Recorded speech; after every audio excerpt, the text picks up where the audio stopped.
Welcome to everyone. We're so glad that you are joining us for this dialogue on racial injustice. So glad that you're joining us, and we're so glad that we can have this over tonight and Thursday night. For those of you who aren't aware, on this past Sunday, I shared something of what Jesus says to us that struck me as so relevant in these times. He said that if we're on our way to the altar and we realize that somebody might have something against us, that we should stop and we should go to them and we should seek to be reconciled. And it's continuing this week to strike me even more who he's talking to. He's talking not to the world at large, he's talking to those who presume that they're prepared to worship God. And he's saying, don't be so sure. If there's somebody you are aware of that maybe has felt wronged by you, or maybe is hurting because of something that you've been involved in. And he's saying, stop and go and pursue that. And that's a lot of what this is really about, if we get down to the heart of it. Not necessarily on a personal level between us, but that's the point, that sometimes some of the hurts can be shared by the way that even as groups we've related to each other. And so we come, and I've realized that part of the hard thing about coming to another person to explore hurt is that sometimes it's hard to be really open about doing that. We tend to want to be defensive more than to understand. And so the invitation and the challenge that I have felt in my heart is that I need to have a desire for understanding more than defending. And that's something I want to encourage as any of us think about such conversations.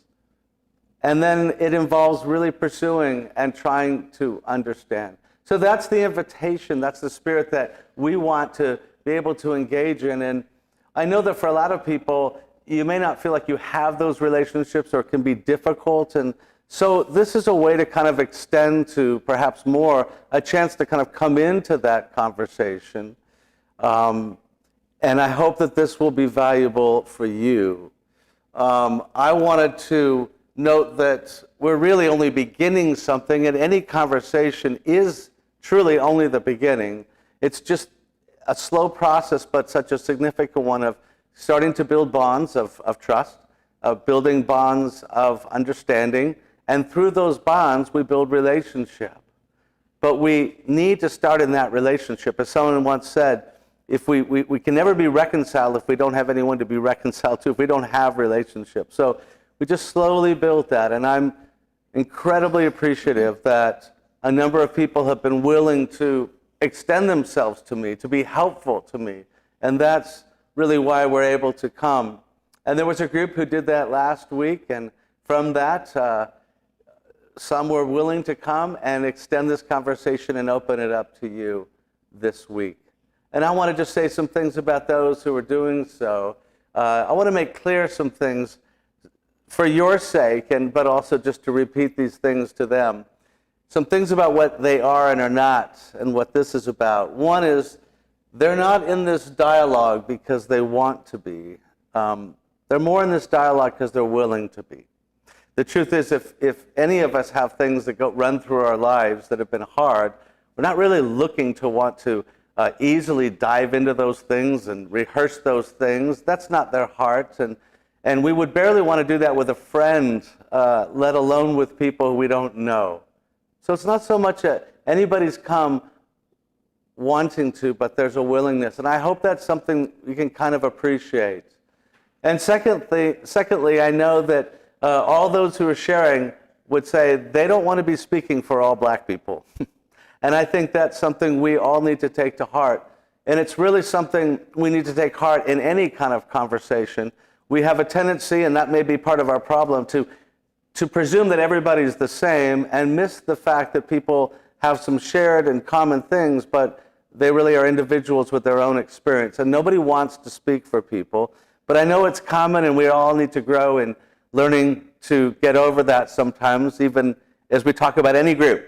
people say about all those young people or all the old people, and we need to look at people as people. So I want to say that secondly. And lastly, they're not here to debate, but to share. And I know there's a lot of different viewpoints on a lot of different issues, but this is about the sharing of personal experiences. And I know that there's perhaps different perspectives on some topics that perhaps in some questions we can engage, but this, with these folks, is about sharing their personal experience. And it's in that spirit that I want to invite people to join in, and you can do so. We want to invite you to be able to share some questions that you might have, and we hope that you listen for that. We've set up a means to do so by way of chat, and you can simply text the word chat to,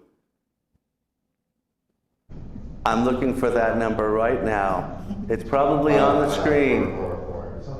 Okay, so there you go. So if you feel like there's some things that rise up for you that you'd love to ask them or myself, then please, by all means, at the end of our evening tonight, we'll have that time.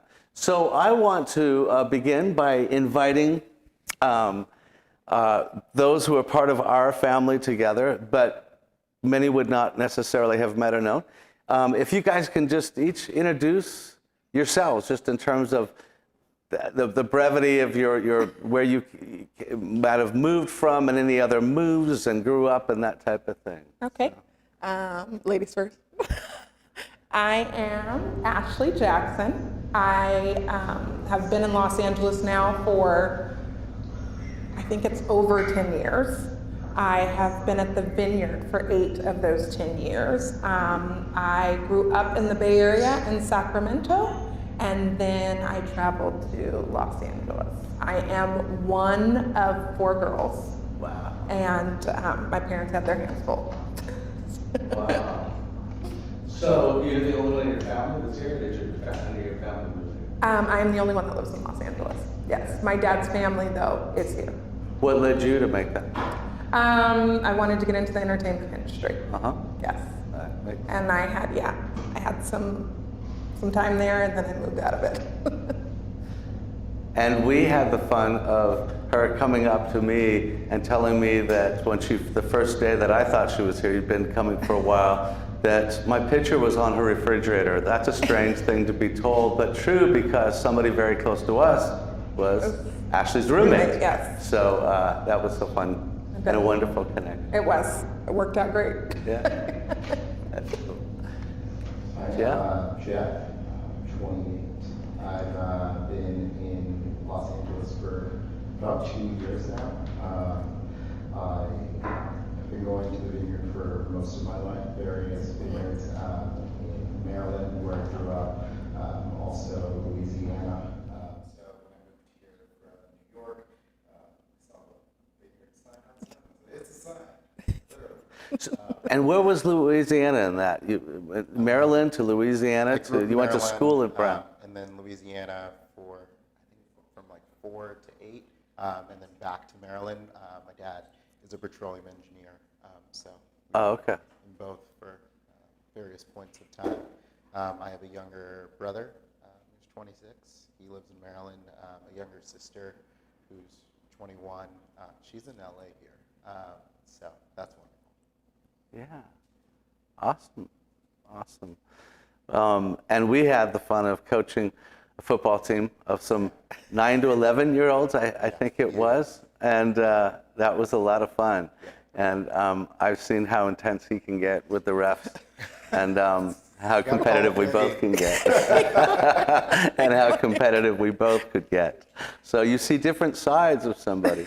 During sports. Well, the first question I wanted to ask you is, we're going to talk a little bit about your experiences of racial injustice and kind of unpack a little of what that is.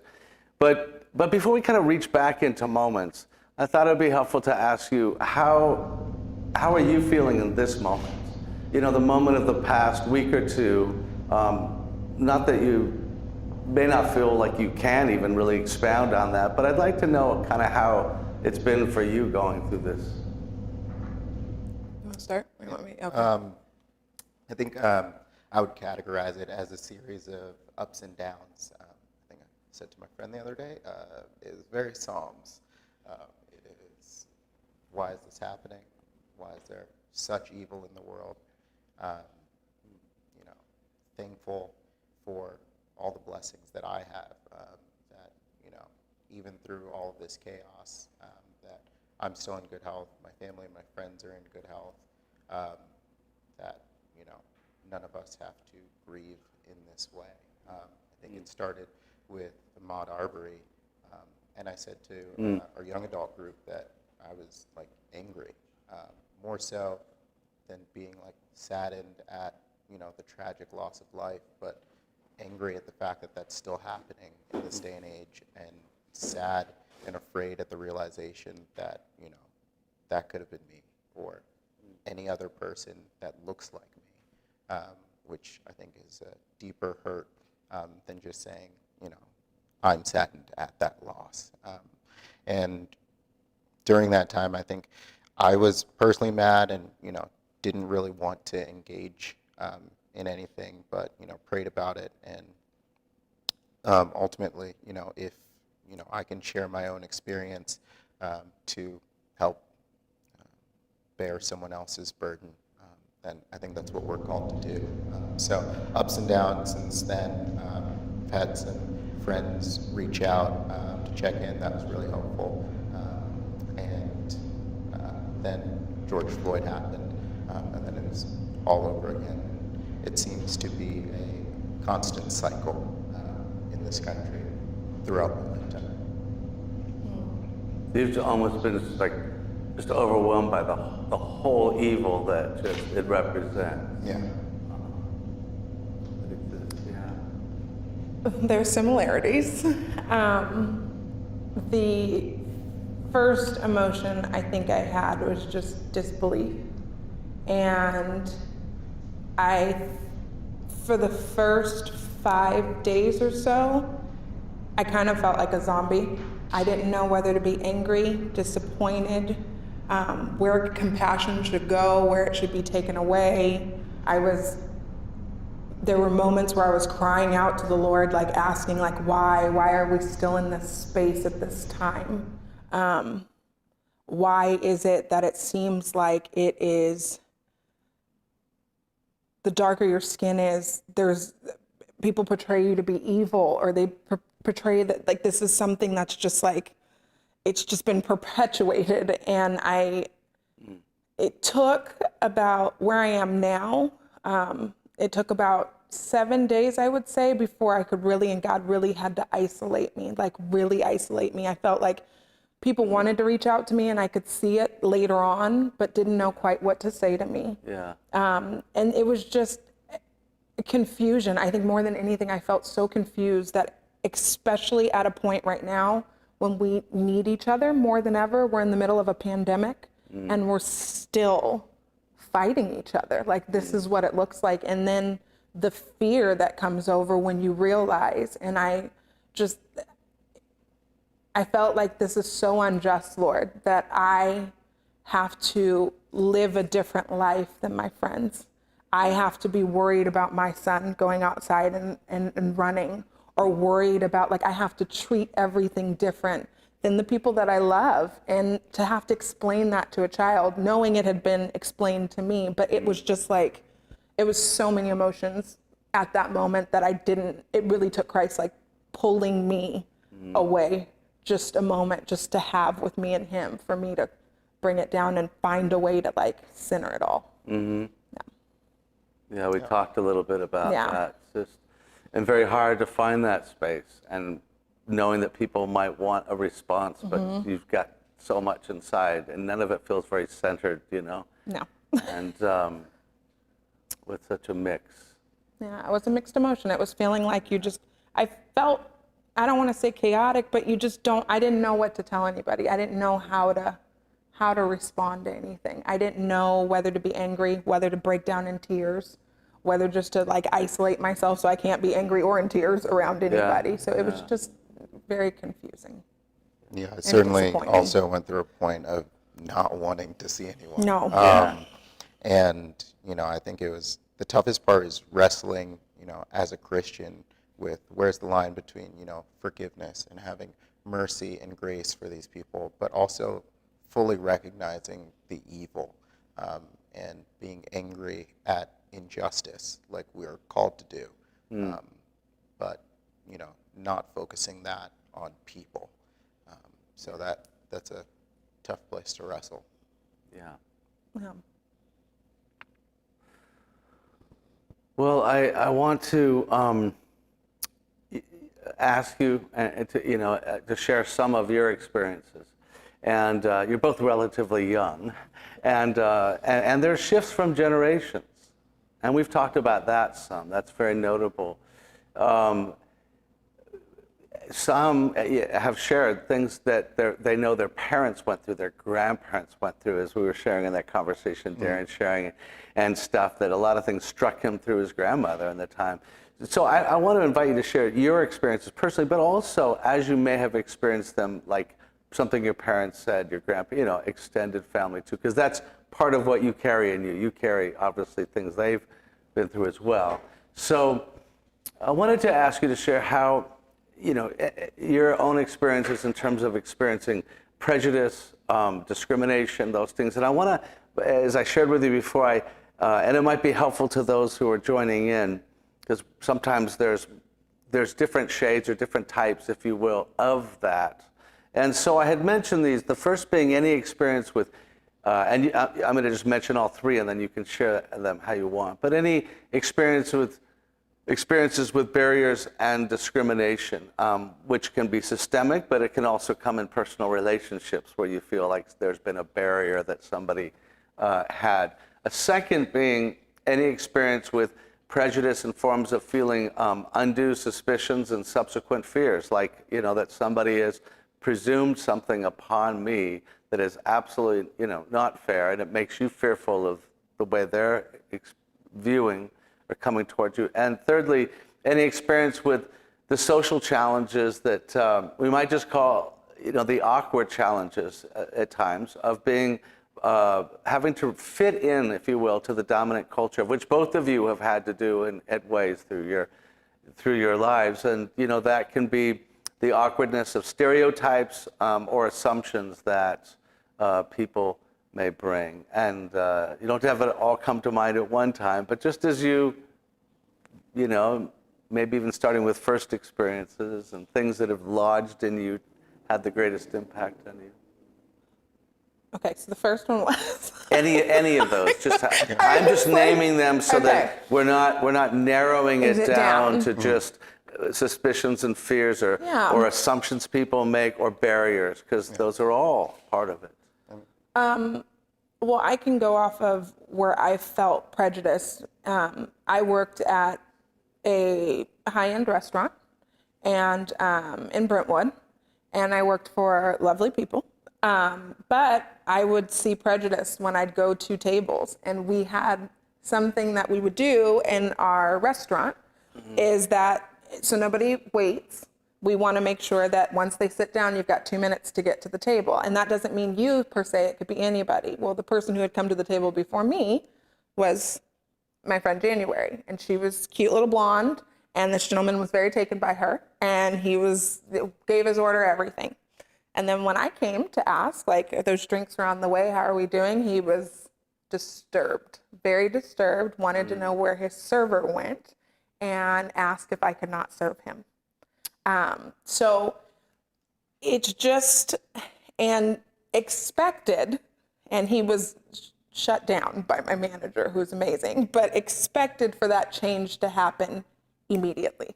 Expected by him making that statement that I deserve, it was his prerogative. I have the right, it's my prerogative, I can have whatever server I want to have. And then my manager came up and explained to him, if you do not have her serve you, then I will serve you. And she was also Black. So he just felt defeated in the moment. And I went on and served him. The whole experience was, he didn't really talk to me. He used other people to talk to me, or, very little eye contact, let's get in and let's get out. But it's something that still exists today. And I would see it often. You'd see people who just very dismissive. And it's hard to combat with that, because you're showing someone respect, and you're showing them, like, I'm here, I want to help you, but they want nothing to do with you. Yeah. So I guess that's one. Yeah. That's one of them. Would you think of more, Jeff? Yeah. I was telling Ashley earlier, if I were to list all the times I've experienced racism, it would be a TED Talk. Maybe a book. Yeah. So I'll just go through a few chronologically and chime in at any point, Yeah. because I'm sure you probably experienced some of the same. The first memory that came to mind was growing up in Louisiana in elementary school. The first time I heard the N-word, I had gone over to a kid's house after school because he invited me over to play video games. And then the next day at recess, he said, "I can't play with you." My dad said, "I can't play with N-words." And, at that age, I had no idea what that meant. I was like, all right, you're lost. You're how old at this time? I think I was maybe 6 at this point. So I went home, asked my dad what that meant, and to see, the hurt on his face, I knew something was wrong. I didn't know what the word meant, but I could see on his face from his reaction that it wasn't good. Wrong. And he went over there, had some words for that kid's dad, and then came back and was like, "You don't need to play with him." So he, at that moment, everything he's born through his life, he realizes is now kind of just come. Like now he has to have that conversation with me. Another instance, I remember after we'd moved back to Maryland, we were driving to Louisiana again, and we stopped somewhere at a restaurant, and I remember my mom saying, "We shouldn't go in there. Like, let's keep going." And again, at this age, I have no idea what's going on. My dad's like, "It'll be fine," because there's a Confederate flag hanging outside of it. And so we go in, and the guy says, "We don't serve your kind around these parts." And I still remember that to this day, even though at the time I had no idea what that meant or like why we couldn't eat there. But that's a thing I will never forget. So, it's a bit more overt in the South. It's a bit more covert. Growing up on the East Coast, I went to a pretty wealthy high school. It was a private all-boys school. And, growing up, my dad, never let us play with like toy guns of any sort. And I never understood it and thought it was unfair. But, when Tamir Rice was shot for holding a toy gun, the realization of just exactly how right he was and how right most of my black friends were not allowed to play with toy guns. And now I know why. And going to school, I thought these people are my friends. They're not racist, even though my dad had like explained racism to me. I'm like, it's 2000, whatever. That's in the past. But that was pretty naive of me. And, it wasn't till my senior year in high school, 2009, walking into the senior lounge, and before like I could be seen, I could still hear the conversation that was going on in there. And they were talking about whether or not this girl from one of our sister schools had kissed me. And someone decided that was the time to take a stand and say that he would never touch any girl who had ever touched a black guy. That's just disgusting. Like, I love black people, but that's just disgusting. And, all of my class was in there, and one person said something before they could see me. Only one stood only up in one that said, moment to "That's state- wrong." And he said, "It's not wrong. It's not racist. That's just my opinion." And then they switched conversations to talking about how girls at our sister schools were shunning their friends who had gotten with black guys. So it's not just that one person's view, it was all of these people at our sister schools were treating each other that way for interacting with black people. So that was kind of eye-opening for me. And, of course, once they saw me, then it was, no, that's wrong, you can't say that. But, like, I know who the one person was who said anything when, I wasn't in the room.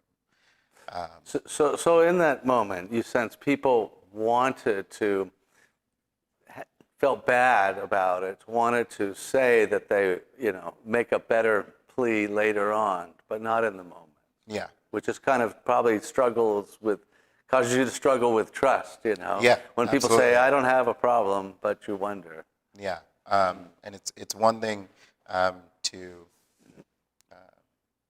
when you're there and they see you, to say, oh yeah, no, I'm not one of these people over here.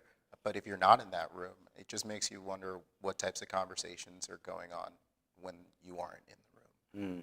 Because in that instance, I heard a conversation from people who I would have considered my friends at the time. Yeah. And, it was eye-opening. I got a half an apology the day after, even though, they were very staunch on, this is my opinion, I'm not going to apologize. And then I think the school forced an apology. So I got a half apology on AIM the next night. But instances like that really force you to question everyone, really. Yeah. Yeah. What about for either of you, just having suspicions or fears? Like, wow, I don't get treated the same. People look, with suspicion. I think you may have, again, I'm not sure if you've experienced that here, but I recall if you'd shared some. Yeah, certainly dealing with the police, and I don't want to make it like all cops are a bad thing, but certainly every time I deal with the police, it is, is this it? Is this, could this be, like, all it takes is one cop who is the bad apple, and that's the end of your life. So there was an instance in New Jersey when I was driving back from Brown to Maryland on winter break, and I was getting tired, so I decided to take a nap at a rest stop in New Jersey. Woke up and realized, I went to go get coffee, came back, realized my keys had fallen out of my sweatshirt pocket while I was taking a nap, so I was locked out of my car. Went in to see if they could do anything since it was attached to a garage, and they said they couldn't do anything. I called my dad to ask what I should do. He said, you can call the sheriff's office.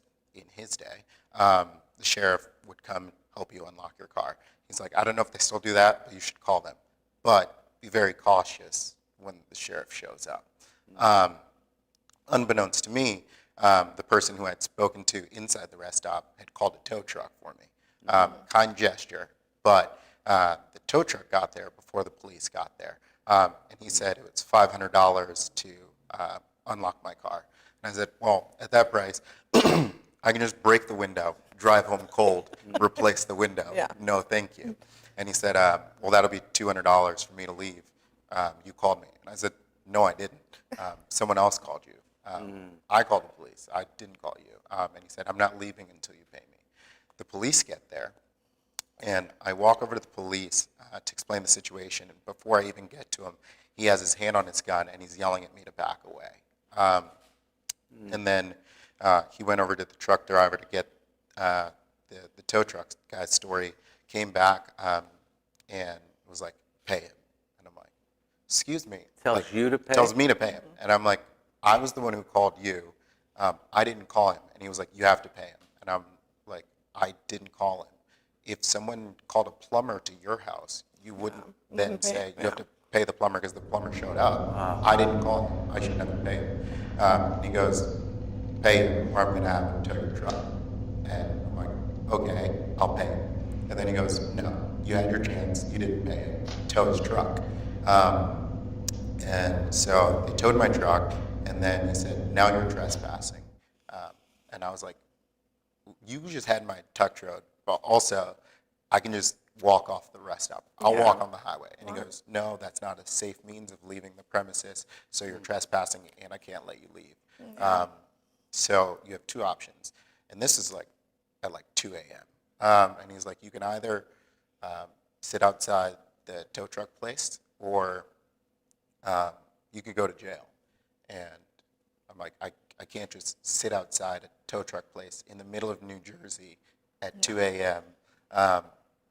That would be trespassing. And so I went to jail that night. And luckily my dad had called the sheriff, and whoever was his boss made sure that I wasn't harassed once I got there. But that shouldn't have happened. And when I tell friends that story, like I had a friend in New York, a blonde woman who, this was well before weed was legal in New York, who just walked around with weed in her bag. And she asked me if I wanted some one day, and I was like, absolutely not. I'm a black man in America. And she didn't understand what that meant. And I told her that, and was like, do you think that would have happened to you? Do you think you would have gone to jail for locking your keys in your car? And she was like, no, I don't think that would have happened to me. There's no chance. And I was like, yeah. And stop and frisk is going on in New York right now. This was probably in 2012 in New York. I could get stopped at any moment for the suspicion of weed because of what I look like. You're a blonde woman. You have weed in your bag. You're not going to be stopped. And even if you do, you're probably not going to get in trouble for it. You'll probably get a warning. So, there's actually 3 or 4 days before George Floyd, another black man was shot unarmed by the police in New Jersey while he was waiting with a sheriff for a tow truck. And so that very well could have been me. His name is Maurice Gordon. And now, his parents are grieving over a situation that absolutely should not have resulted in his death. A situation that I was similarly in. George Floyd, that was over a dispute over a counterfeit $20 bill. I told my friends here, someone gave me $400 in counterfeit 20s a few weeks ago. Would I have deserved to die because of that? I don't think so. So, it doesn't matter, the way you sound, the way you look, what school you went to. People see the color of your skin first, and too many times, I've had guns drawn on me, and then by the police, and then they hear me speak or they see the way I'm dressed. One time in high school, I started talking to the cop, and then they looked at the suit and tie I was in, and then said, "Where do you go to school?" And I said, "Landon," and then they put their guns away. And it's too many instances like that. People following you in stores. That That's you're really common. yeah. That one's You've had that. You felt that it's too? common. It's common. Unfortunately, I hate to even listening to these stories. It's not surprising. None of the things that you were saying to me, which is disgusting in itself, is that I'm sitting here just yeah, I'm sure that happened. I'm sure you were given those options, money or in the cold, or I'm going to take you to jail. That's just it's a known thing. It's just a known, and that's what makes it so difficult. I've been there with the people who have followed me around stores, and I'm like, what are you? Yeah. Can I help you? What do I do? What do you want? I'm here to spend money. I came in this store with the intention of spending money, but now I've seen you in every aisle I'm in. Everywhere I'm at, I see you. Meanwhile, I'm everybody else gets to shop freely. So everything you're saying is just, unfortunately, fact. Yeah. And one added, I guess, pressure to that fact is, when I tell you this, it's of course that happened. Yeah. If I tell another friend that, who hasn't lived this experience, it's, Disbelief. well, how do you know it was racism? I always get that one. And Oh. that's frustrating. It's very frustrating. People will always look at you and say that, well, did you know what their intent is? How could you know their intent? And I'm like, well, have you ever walked in a store and just had people start following you randomly? And is it common? Is it a common thing that happens? So, and it's what I was and didn't describe probably the best. It was that look when I talked to that man at Yeah. the table. You know when somebody's looking at you and you're beneath them. They're looking at you like you don't, you know, I'm not even going to be bothered with you. I don't look at you as a human being. I am not going to show you the same respect that you're showing me. Yeah. Or suspicion or awkwardness. Or even like microaggressions, like, oh, you're really articulate. The surprise. Or the pretty. in that. If you're a woman, men What's get that? it's either you're really articulate, or I was explaining this to my husband. I said, if I had, and one of my friends had posted something that was just like it, and I said, look, I couldn't make it up. I said, if I had money for every time I heard somebody say to me that I was pretty for being black, I was like, I'd be a rich woman. I was like, as if black women can't be pretty. And what you're saying about smart, it's like, you're very I'm articulate. surprised. I'm surprised. Yeah, I'm like, yeah, well, yeah. I'm educated. Yeah. That would go hand in hand. Yeah. Which is very clear. They're coupling something they don't think because you're black that you should be. You can't miss hearing that. And they're somehow maybe missing that. So with friends, kind of moving to, you know, even well-intentioned perhaps, and have you experienced where just, I don't know, that they're, the assumptions they have of you, or just awkwardness in terms of just trying to fit into, you know, what has been perhaps maybe primarily white schools, churches, et cetera, just those, you know, just trying to...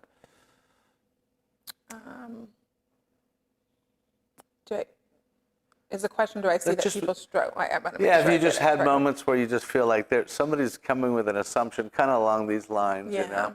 And they may be well-intended, but it's just, you know, been awkward. I mean, one is that, you know, that maybe a lot of what you experience isn't even I think real. for the ones who are friends, I think some of the worst instances are the well-intentioned friends who will, you know, the number of times I've heard someone jokingly tell me how racist someone else in their family is, and meant it as, like, you know, some compliment, like, they're racist, but I'm not. I'm on your side, my guy. I'm doing you a favor. I'm doing you a favor. Or like, Yeah. you know, there was a time in grad school where there was a girl from one of our sister schools. So she grew up in the same area as me, and we were talking about some of the stuff that happened in our area. And, you know, in the same breath of saying how she wasn't racist, her next sentence was how she hated Asian people. But racism in her mind was, I don't hate black people, so I'm not a racist. And that's all that you're going to care about, Yeah. too. It's I'm on your side. I'm on your team. side. I Now hate let's Asian gang people, up though. against them. Yeah. And that doesn't do well for trust, you know, if you're willing to view other people. Yeah, or like another guy in grad school who was gay, who told me that he was also from the South. He told me that when he came out to his parents, they said they were all right with him being gay, but never bring home an N-word.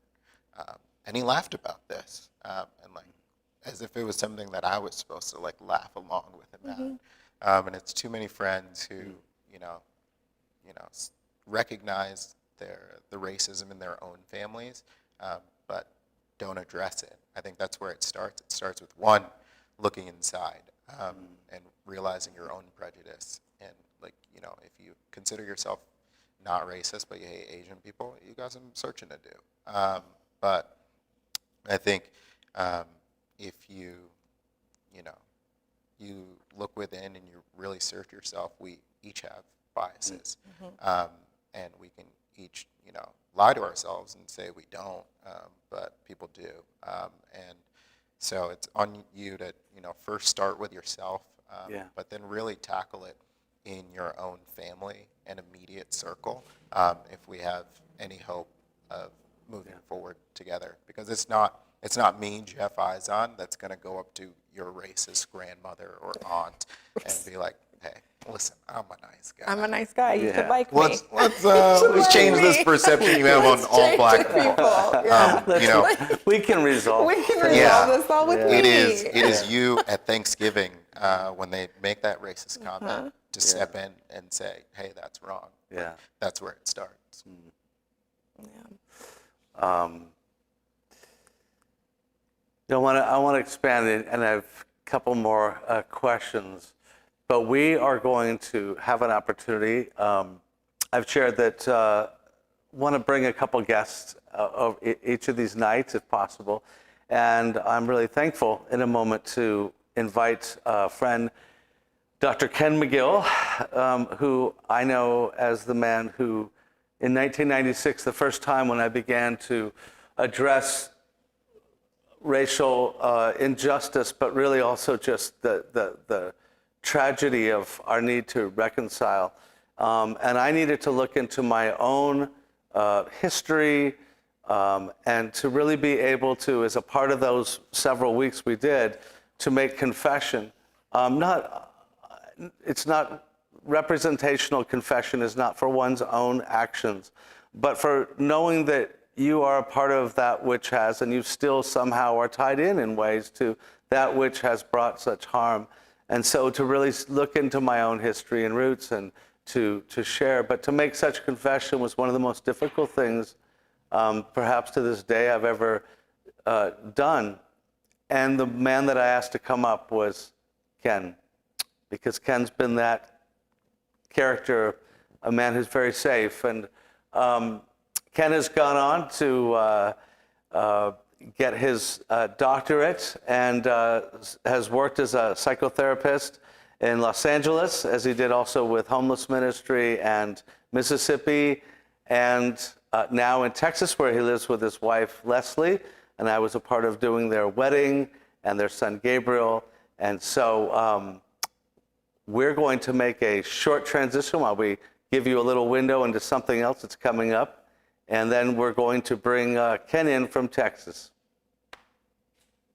Okay. Can you hear me now? My mic is live. Okay. Can you hear me? I cannot hear you, though. I can see you. Okay. Now I can hear you. Okay. That could have been very metaphorical of us to say, I can't see you, but I can hear you. Yeah. Hey, it is so good to see you, Ken. For those of you who are now able to see, Ken and I haven't been in direct contact other than Christmas cards for probably nearly a couple decades. And it's been a long time. And your graciousness helped meet a moment in the past. And I was talking to my friend and colleague Joel here, and I began to weep thinking of you. So I just want to have this opportunity to invite people to enjoy. Okay. Hearing from you, and you've got a lot of rich history, and you've done some things. So what I wanted to first ask is, I know that we can't do justice to all of your experience in life and in the brevity of this moment. But if there are some things that have stood out in your experience, we've talked, you've been in multiple cities. You've got a cross-cultural marriage. You've got so many different elements. Are there some experiences that you could share? Yeah. First of all, thank you to Brad and to Ashley and Jeff for sharing their rich experiences and personal experiences on race. And as I was listening to them, I could just think, yeah, I got that one. I've experienced that one. And, I was 30 years ahead, but boy, it was almost like I was in the same place, experiencing, moments in my life where racism, began to dig and gnaw and devalue and, have shame projected onto myself. And so, I could identify with them. And at the same time, I'm very thankful that the church is doing this, or hosting and facilitating this conversation, if you will, on race and injustice. Because I remember when I was a member of the Vineyard, I was drawn to the Vineyard actually because there were a couple of people who came to visit and work in downtown Los Angeles at Union Rescue Mission, where I worked, but in that setting for about 16 years of working with people who were homeless, and but they were there because of just sharing the gospel, and they happened to be Caucasian gentlemen, and most of the population in that setting at that facility were primarily African American. I think perhaps what drew both parties to that site was the fact that there were injustices directed towards people. At the time, when I first became aware of homelessness in 1983 in San Francisco, they were called street people in Los Angeles, and they made an impression. And I could experience and identify with them because they were mistreated. They were invisible people. They were people of color. They were people who were dispossessed. They were people who were shamed, and I had experiences of that, when I grew up in Texas. But regardless, it was a sense of being moved by injustice, and that drew me there. And I make up the same was true of those two men from the Vineyard. And I became aware of the Vineyard through those guys, and subsequently began going to the Vineyard myself. And Brad, that's what connected us in terms of a 9-year relationship, where I attended, and then eventually Leslie came in as my wife, and I think we were there through about 96, 97 or so. But and equally, when I was at the Vineyard, something that was, whenever there, as a Christian, and experiencing racism and experiences of injustice. And I go back to my days of being raised here in Texas. Actually, even one of the experiences that was a catalyst for me to leave Texas one semester before I was to graduate was being told by a Christian at a college that I attended here, Christian college, mind you, that, Ken, for an N-word, you're not such a bad guy. And I was just livid. I called my youth minister. I became a Christian in Houston. He left Houston, went back to California, but I'd been in connection with him. He was a safe person. He was a Caucasian gentleman, but he led me to Christ, and he loved me, and I knew his love was pure and genuine. So I said, I have to get out of here, or else the rage that I have built up, I'm going to do something that's probably going to cause me to either be killed or imprisoned. And I left. And when I went to California, I experienced acceptance, the very things that, because of who I was. I did not get the whole color of my skin or racism, at least maybe. And I have to say one thing too. I'm a big guy, and people probably don't tell me the things that they think, because at 6'2", 6'3", 280 pounds, and a little muscle here or there, perhaps I think they keep their mouth quiet, so maybe they feel intimidated by me, and perhaps maybe they may have racist thoughts and so forth, but sometimes they don't say those things. However, I can identify with the slights, the looks, and things that Ashley and Jeff had talked about and had experienced, those horrific things. But just moved by injustice and wanting to make a difference because of being a Christian, with people, again, who were shamed or dispossessed or mistreated. That's been a calling in my life. I had the opportunity to do this with some of the ministries there at the Vineyard, the Central American Refugee Ministry, where we went to El Salvador together with other individuals. And so all that just to say, I am glad that the Vineyard today is doing things that speak to injustices directed against people. It is not new.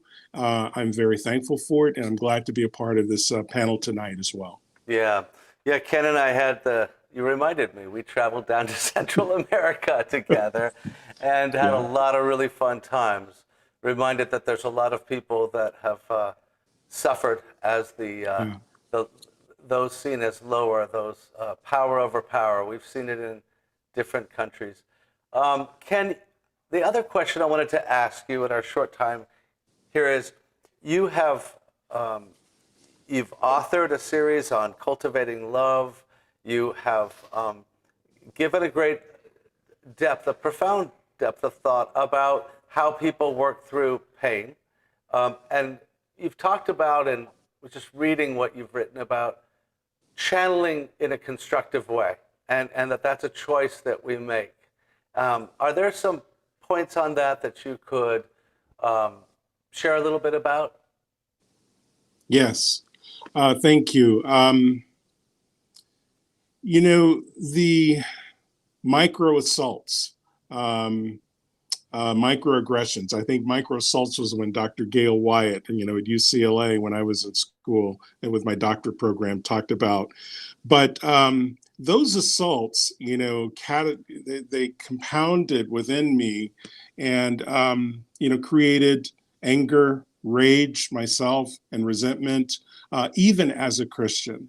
And so, I remember my wife, Leslie, who's Caucasian, I remember the date that the verdicts were read in 1992 behind the Rodney King trial, where the 4 officers were acquitted. And she said, "I'd never seen you so mad." And she was absolutely right, because I may not have experienced personal issues of racism, but working with people who are African American, people who are of color, people who came from South Central, people who came from Folsom, in that downtown setting, I felt it, I identify with it. It did kick things up as well. So I realized that this is going to kill me. I'm in an interracial relationship, and eventually with biracial kids. I had to do something about the anger and the rage that was eating me up. So thankfully, with my faith, thankfully with, the fact that with an undergrad in theology and then subsequently, a master's in a doctorate in clinical psychology, and therapy, I realized that I, needed to grow beyond. And so, the process of that I took was diving into the word and understanding and looking at what love actually meant, and what loving my God, and then allowing my God to pour his love into me, kind of the 2 greatest commandments, but sometimes I call the middle one loving yourself as the 1.5 commandment. But then the second one helped me to love my neighbor as I love myself. And so my neighbor, and interesting is I just kind of began to study and do writing and, let the writing kind of integrate my counseling, whether it was at Azusa Pacific in the University Counseling Center, eventually with a behavioral health hospital in Mississippi, and now in 12 years in private practice. I just realized that I don't get to pick and choose who gets the love, and I may feel palpably, I may feel the rage, I may feel anger at the injustice that was directed when George Floyd was killed. And yet I also know that we are all in a broken world. And I'm glad that there are people who are just as angry as I am. And we see those individuals and protesters, supporters, probably people who are watching this live cast, but all over the world today that are saying, we are up in arms over this and we want change. We're going to be a part of change. We demand change. Well, change for me is making sure that I integrate theology and psychology together in order to help myself as well as those people that I come into contact with. But like I said, at the end of the day, my faith says they all need love. No matter who, the person who unfortunately was murdered, and his family. And I think that, we see signs of grace and mercy. Uncommon love is what I call it, from the family members. Equally, those individuals who are in blue, who, as I heard Jeff say, there are some good cops, there are some bad cops. I can't just embrace the good ones. And certainly, as God leads me, somehow, hopefully, there will be a way that the Holy Spirit or God will prompt me to have a conversation with perhaps maybe someone who doesn't like, or who still needs the love of God. So I can't change them. I can't convert anyone, but I can at least manage my faith, my energy, to, again, call out injustice, as well as to endeavor to have a healthy conversation where perhaps maybe some form of therapeutic outcome could occur. That is a way that I could use my energy effectively, based on the faith in the God that lives inside of me, that also modeled this because he loved those people who were dispossessed and had injustices directed against them in the New Testament. But he also, interestingly, loved and healed Romans as well. Those people who were probably despised in that culture also.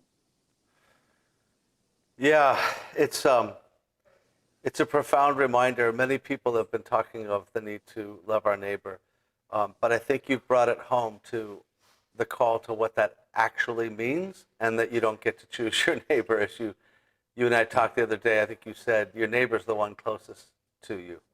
Absolutely. And so, hey, I want to thank you for your time. I know that it's like bedtime there in Texas. Yes, I promised right. you if you would join me, we wouldn't make it too long of a night for you. Ken, it's so good to see you. We thank you so much. Look Thank forward you. to catching up, and my best to Leslie too. And thank you, Brad. Thank you, Ashley. Thank you, Jeff, and other individuals who are agents of change.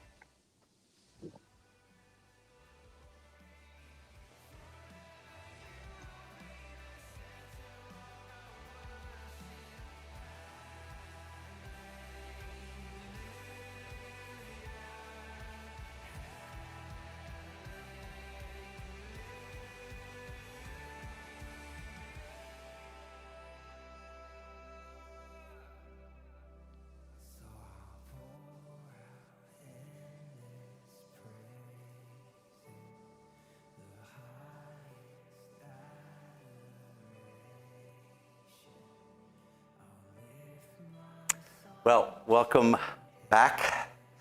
I want to ask another question to you guys, and then we'll have a chance in a few minutes to see if any have sent some questions, and we'll try to engage those as well.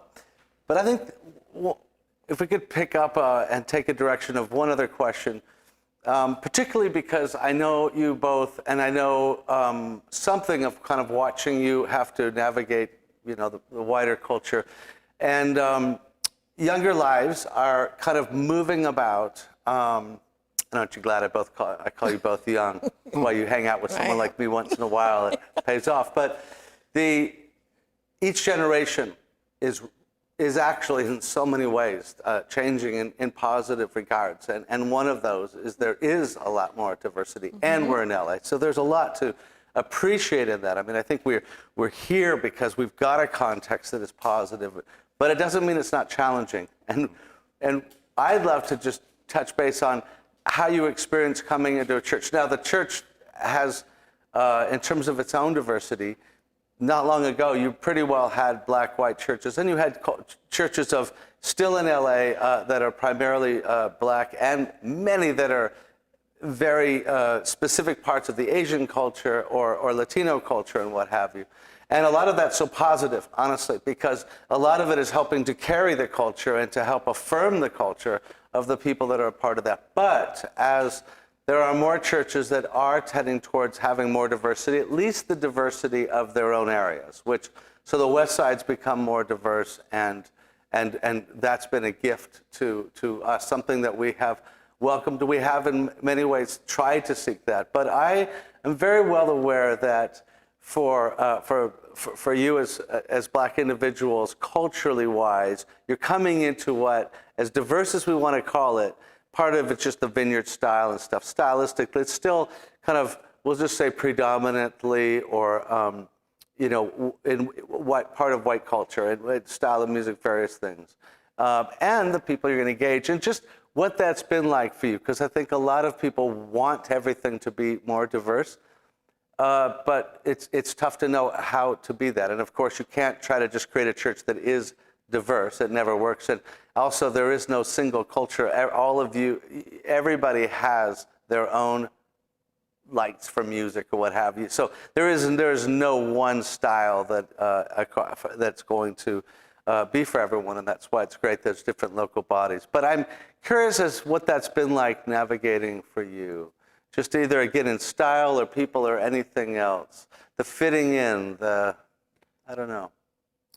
Well, I grew up in a Baptist church, and I always remember my dad telling me that Sunday is the most segregated day in America. It's like the most segregated day.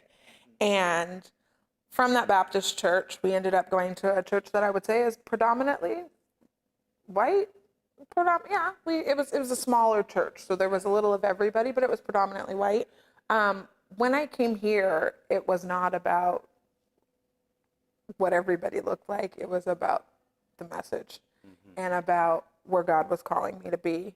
And one of the things that I think we let happen is this divide when it comes to church, and I don't believe God wants our body to be like that. I did not feel any kind of way. I mean, if you go from the Baptist to Vineyard, then the first thing you are going to notice is probably going to be music and how everybody's dressed. But that's just because in a Baptist church, everybody's dressed in hats and dressed to the nines. But the Spirit's here, and that's what I did not feel any different. And like I said, I stopped going to the Baptist church when I was probably like 7. You're already but in it was some already kind of, acclimated to something different. But I didn't feel any way. Yeah.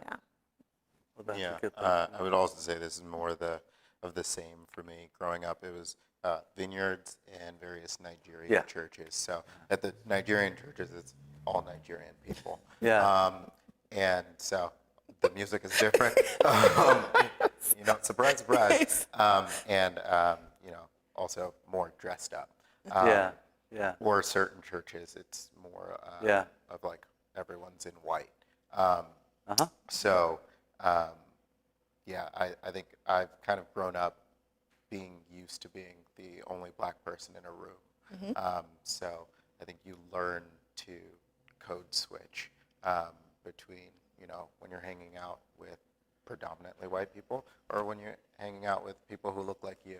And I think that's a thing a lot of Black people have to grow up doing in America. So I don't think that's specific to me. Yeah. Well, I think it's such an enormous statement to think of Sunday as being the most segregated day, and that's just piercing. I mean, it's the ultimate statement against the church's own failure and complicity, and we're going to talk a little bit on Thursday, a little bit about that and taking that up. But I also have a great appreciation that people do come across diversity. And one of the things that struck me is there's diversity in workplaces, but up until really your generation, everybody worked together, but they went home separately. They didn't go out for a drink. That's changing with your generation, and that's, I think, a huge, shift. So arguably, workplaces come be diverse, but that's not voluntary. And I look at the church and I see a voluntary diversity that can be, cool, because it is everyone making that choice. It's not for anything other than, you have plenty of, choices, but people will cross. And I say that to those who are watching too, that there is much to celebrate in that. That's really the ultimate calling that we've got to be moving, towards, is to take that up as it's not an option, but we've got to do it well. And my hope is that as we really begin to take each other, others' hearts, it's not really an issue. I'm too afraid that this is an issue. I think maybe that's why we feel kind of quiet. It's like a big issue out there, and yet inside of you, it's a whole experience, for each of you. So that's why you probably want to pull back, because everyone wants to deal with the issue, but it's a real experience. And it's not really, for all of us, like every other issue. We're kind of an academic culture that wants to look at things and talk about things and comment on things. It's actually a relational dynamic from the start. So I can't thank you guys enough for sharing your experiences, and there's a whole lot more. But even just getting that conversation, beginning to open it up, and we want to have an opportunity here to see if there's some who have sent some questions. There's one for Jeff. It says, Jeff, did you experience racism on your Ivy League football team, players, coaches? So I think the most prevalent thing that happened, whether it was other players, students, or people outside of it, is if I say I went to Brown, people are like, "Oh, what sport did you play?" It's an automatic assumption that because I went to a good school, it must have been because of sports, or you're black, you must be athletic. What sport did you play? Part of me just wants to say I didn't play a sport, but that would be lying. I did. I also got in on my own, and then the coach said, your grades are, I was a preferred walk-on. They said, your grades are good enough to get in on your own. We don't want to waste a spot on you that would otherwise get someone else in. So, just apply. And when you get in, come to preseason. So got in on my own, not because of football, but there is that assumption there that if I'm here, it must be because of football and not because of merit. Mm.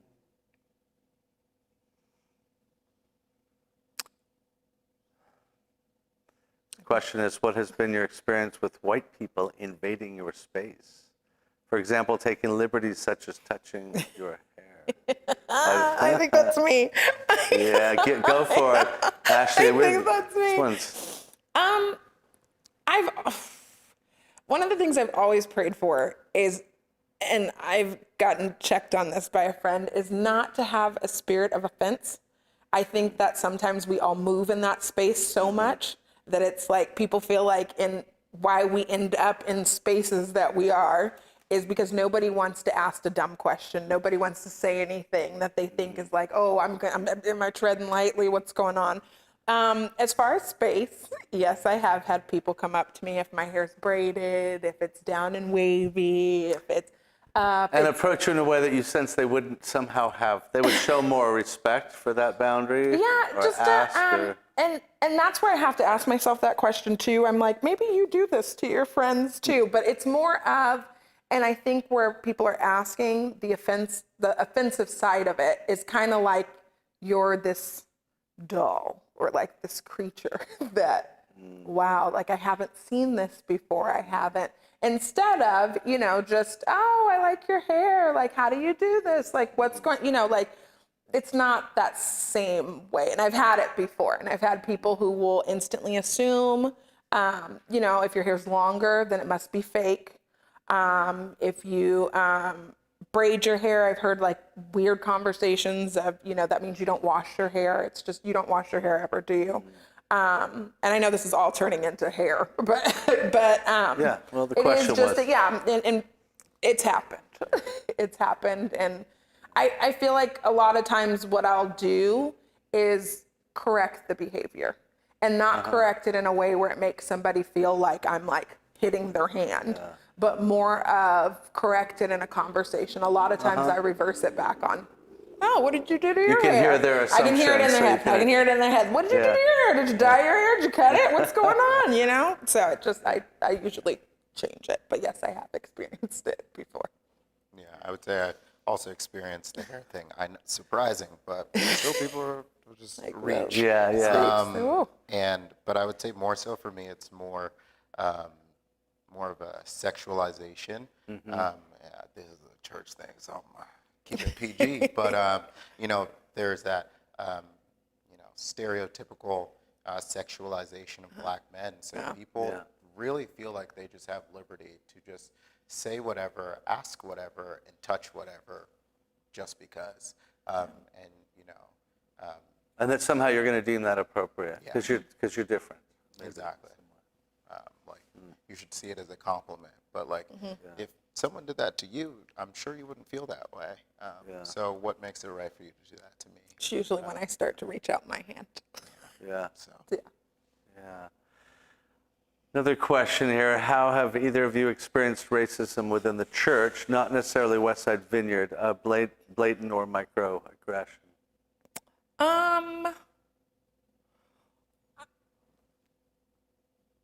I don't know about Vineyard. I can give examples of with my mom and her church, and sometimes I don't think people realize they're doing something, but email can be a blessing and a curse, like Facebook can be a blessing and a curse, and people will put their view or opinion and not necessarily think of the person that they're sending it to. So, and it can be people within the church who try to drive home a point, and you're like, okay, this was very bold through email. This would have been nice if you and I had a conversation about this instead of, you know, or Facebook, whatever. yeah, I would just echo that. It's those conversations where someone will say something that, you know, directly impacts me or dehumanizes black people. But, you know, we're all friends. It's okay to say. It's not. So. It's not. You're getting a lot of that right now. Yeah. You'll see a lot of opinions because everybody has a lot of opinions about everything that's going on. But there's a spin, like it's this, if you're a Christian, you have to go against this. You have to. And so it's, you know, you'll see a lot of those messaging. Yeah. And it's so, you know, for probably both of us, it is, you know, a battle between, you know, wanting to be open so that your friends can ask you questions. Because if your friends can't ask you questions, Yeah, who are they ask? but, you know, also, you know, not wanting to be in that position where it's like, you could speak on the behalf of the black community. Tell me this thing. Is this racist? Yeah. So, Yeah. You know, I go back to, and it was just earlier this evening before we got together that I was, again, thinking of Jesus' words where he is telling us, this is what you've got to do. You cannot presume that you're prepared to go worship God, as much as we all want to assume it's our right to do that, if we don't think about anybody who feels wronged. And that, again, that hard part of going to them means we have to be open. I think the way we go to each other on social media is, I'm going to tell you why you're wrong. I have no interest whatsoever in you being right. I have no interest in what you feel whatsoever. I have an interest in one thing, to correct you and show that I'm right. And then we expect to have a relationship with people. And I just think we're not really owning that. And that's the challenge, is to sit down with something where I might feel like I feel attacked, or I'm judged, or I have to have guilt. And so therefore I'm going to defend, as opposed to saying, I may at least have to consider your feelings in that hurt. Yeah. Let's see if there's another question at all. my wife is half. Why don't you read that one, Ashley? Okay, my wife is half black. My son is a quarter. You couldn't just tell just by looking at them. Where is their voice in all of this? Do they have a black voice? How do they reconcile that when they want to make those voices heard? I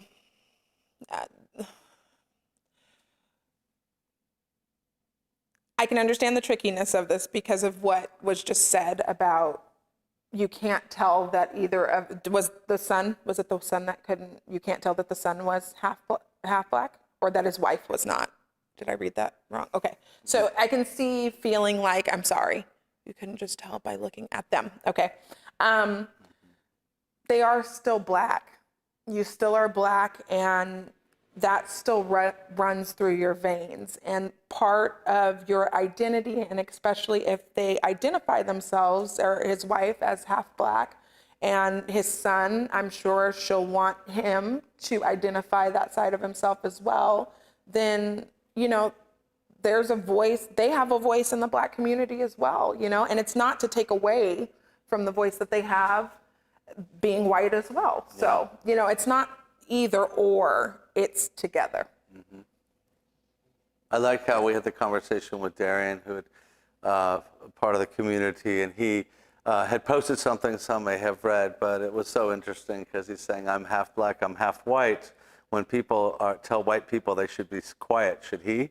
Mm-hmm. And he raised that question in a way to just honestly say, in some ways, as many say, race has actually been something that has been really kind of created. We have ethnicities, but what has been created socially in terms of race was done so to serve to serve greed and a lot of other elements, to serve forms of power. And so it brings into question when you try to divide by race, when you realize that it's not even that simple, mm-hmm. And I think that really helps shine a light on that. Do we have another question? That's all. I want to thank you guys so much. I want to share with those that are watching that we're so just really thankful that you take this time, as I said earlier. And we're going to be continuing with another two of members of our community, of our spiritual family, on Thursday at the same time. And we're working towards this very special guest for that evening as well. We hope that what this can do is invite us all, though, more and more towards conversations, as hard as that can be. But again, coming with an openness that I think people are longing for. I just noticed that Pastor Jimmy Reyes, who many of you know, because was part of our community, and now he's just moved on to be leading the Valley Vineyard. And he just posted something right in the midst of planning this. And he just said to all those going out and protesting how good it is, but he just challenged that people needed to realize that protesting without relationships is never going to lead to change. And just raise the question of moving forward in the kind of relationships that are constructive, that are safe, trying to be a safe person. Let me just say that again. Ask yourself, are you a safe person for people to converse with about their experiences? Becoming that, seeking those relationships, that's really where so much change is. So I just encourage us all towards that, and want to encourage us as well that the more I look at where the church has often failed in its history, it is also absolutely unique in being able to claim that there is one family. And it's for us to realize that. We don't create one family. It's for us to grow up and start realizing we are one family and beginning to live into that. And for that, we know the end of the story, and we know that we all need to move towards that, and we can do that together. So thanks for being a part of this. I'm just going to close this in prayer real briefly here. I hope you can join me.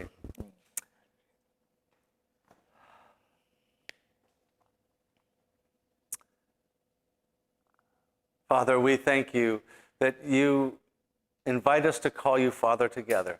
And we just pray that, again, that would become more and more something we would truly take to heart. We pray that you would help us to move from more and more from kind of the pride and the conflict and the many things that we can feel into a place of humility and of a commitment and the knowledge that we can become better people by becoming bigger people, to expand our understanding and expand our sense of what you ultimately have in mind. We give you thanks for this time. We ask you to go with us in Jesus' name. Amen. Amen.